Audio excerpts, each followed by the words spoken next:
नमस्कार दोस्तों, मैं Anand Kumar BCC math YouTube channel में आपका स्वागत करता हूं। आज मैं आप लोगों को गंगा नदी के बारे में मैं विशेष जानकारी दूंगा कि गंगा नदी कैसे बनता है।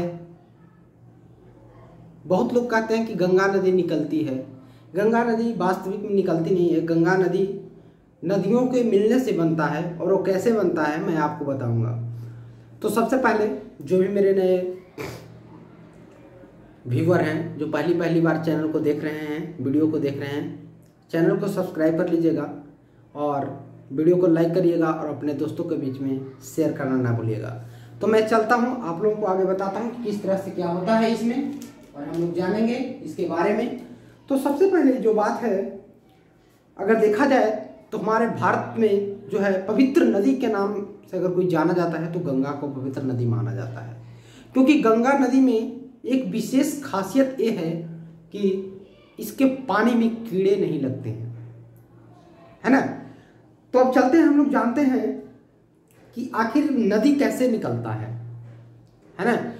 तो जानते हैं कि ग्लेशियर जो होता है, जो बर्फ का जो पहाड़ होता है, वो बर्फ पिघलता है और उससे क्या होता है, नदी निकलती है। तो हम लोग बात करेंगे गंगा के बारे में। तो सबसे पहले जान लेंगे कि गंगा जो यहाँ से दो नदी है, समझे। ये फिगर के माध्यम से मैं आपको बताऊंगा। यहाँ पे एक नदी है बद्रीनाथ में, विष्णु गंगा, है ना। बद्रीनाथ में एक नदी है, कौन, विष्णु गंगा। और इस तरफ से क्या है, धौली गंगा है। ये दोनों नदी निकलती है और इधर है ग्लेशियर, समझ गए ना। ग्लेशियर यहाँ से नदी निकलती है और निकलने के बाद दोनों आकर मिल जाता है यहाँ पे। इस जगह का नाम विष्णुप्रयाग के नाम से जाना जाता है। और बात रहा कि ये जो संगम है विष्णुप्रयाग है, और इसके बाद ये नदी जो दोनों नदी जब मिलकर आगे बढ़ती है उसका नाम है क्या, अलकनंदा। अब ये अलकनंदा क्यों पड़ा, तो एक आपको जानकारी दे दूं कि जब दो नदी मिलती है और जो सबसे ज्यादा गहरी नदी होती है उसके नाम से ही आगे की ओर बढ़ता है। तो यहाँ पे दोनों समान रूप से बढ़ा, इसके बाद क्या हुआ, इसका दूसरा नाम दे दिया गया, समझे। अगर कोई इसमें से ज्यादा गहरा रहता तो उसको उस नाम से जाना जाता आगे की ओर। लेकिन यहाँ पे बात है कि दोनों समान रूप से आया है और समान गहराई की नदी है, इसीलिए इसका यहाँ पे नाम अलकनंदा दे दिया गया। अब इसके बाद जैसे ही आगे बढ़ते हैं हम लोग, तो इस तरफ से एक नदी आती है नंदाकिनी, और नंदाकिनी आकर मिलती है कहाँ पे, नंदप्रयाग में, समझ गए ना। और नंदप्रयाग में मिलती है, फिर धीरे धीरे क्या होता है, अलकनंदा आगे की ओर बढ़ती है। क्यों, क्योंकि अलकनंदा की गहराई ज्यादा है, समझे, और नंदाकिनी का कम था, इसलिए यह अलकनंदा के नाम से ही आगे बढ़ता है। और यह जो है यहाँ पे कर्णप्रयाग में आकर एक पिंडार नदी जो होती है ये अलकनंदा में मिल जाती है। लेकिन ये भी है जो छोटी नदी है, इसके चलते यह फिर नदी आगे की ओर क्या है, अलकनंदा के नाम से आगे की ओर बढ़ते जाती है। तब तक देखा जाए उत्तराखंड से जो होता है, उत्तराखंड के केदारनाथ से एक नदी निकलती है मंदाकिनी, और यह नदी धीरे धीरे क्या होता है, आकर यहाँ पे मिल जाता है, कहाँ पे, अलकनंदा में मिलता है रुद्रप्रयाग के यहाँ, है ना। तो रुद्रप्रयाग में जब यह मिल जाता है तो क्या होता है, इसका भी गहराई कम होने के कारण इसे भी आगे अलकनंदा के नाम से ही हम लोग जानते हैं। लेकिन अब मेन पॉइंट पे जब हम लोग बात करें गंगा के बारे में, तो सबसे पहले हम लोग जान लें कि आगे जो यहाँ पे है, ये जो उत्तराखंड के उत्तरकाशी जिला है, समझे, यहाँ से एक गंगोत्री है। गंगोत्री के गोमुख से देखा जाए तो ये जो है भागीरथी नदी यहाँ से निकलती है और जाकर वो क्या होता है, अलकनंदा में देवप्रयाग के पास में जाकर क्या हो जाता है, मिल जाता है, समझे। लेकिन अगर विशेष तौर पर देखा जाए तो उत्तराखंड के लोग जो होते हैं वो भागीरथी को ही गंगा के नाम से जानते हैं, समझ गए ना।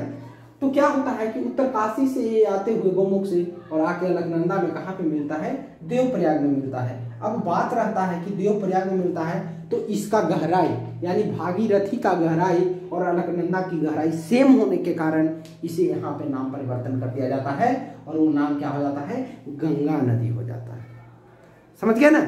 जब दो नदी का गहराई सेम हो जाता है और मिल जाता है कहीं पे जाके अगर मुहाने पे, तो उसके बाद जो आगे की ओर जो नदी जाएगी उसका नाम चेंज होता है ना। और यही चेंज होकर फिर आगे क्या, यानी कि देवप्रयाग में क्या होता है, इसके बाद ये गंगा के नाम से जाना जाता है। तो हम लोग जानते हैं, अगर पीसीएस लेवल का तैयारी करते हैं, कोई बड़े लेवल की तैयारी करते हैं, तो उसमें अगर देखा जाए तो ये गंगा के बारे में इस तरह के क्वेश्चन आपको आते हैं। तो गंगा का उद्गम जो है वो गंगा का उद्गम नहीं बल्कि मिलन से गंगा का निर्माण होता है।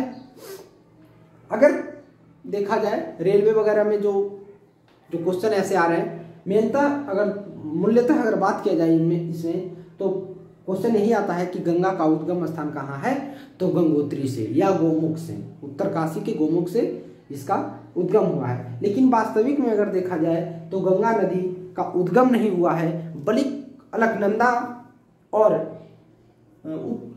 और भागीरथी के मिलने के बाद गंगा का निर्माण हुआ है।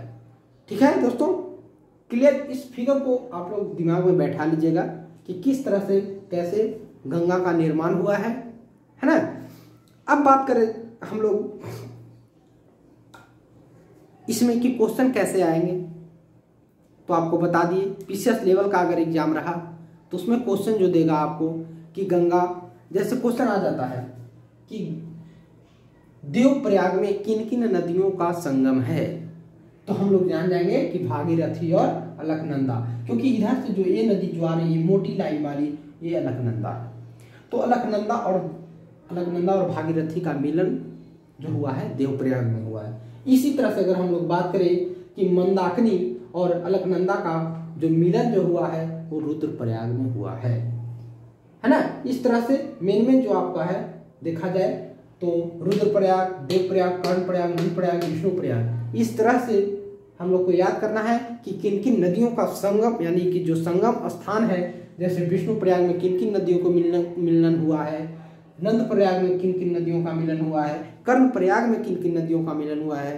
तो इस तरह से हम लोग जब तक डीपली नहीं पढ़ेंगे तब तक कोई उपाय नहीं है। तो डीपली पढ़ने से फायदा ये होता है कि अगर किसी भी प्रकार से कैसे भी अगर क्वेश्चन को देगा तो हम उसे सॉल्व करेंगे ही करेंगे। तो इतना ही रहा। मैं आशा करता हूँ कि आप लोगों को ये समझ में भी आया होगा।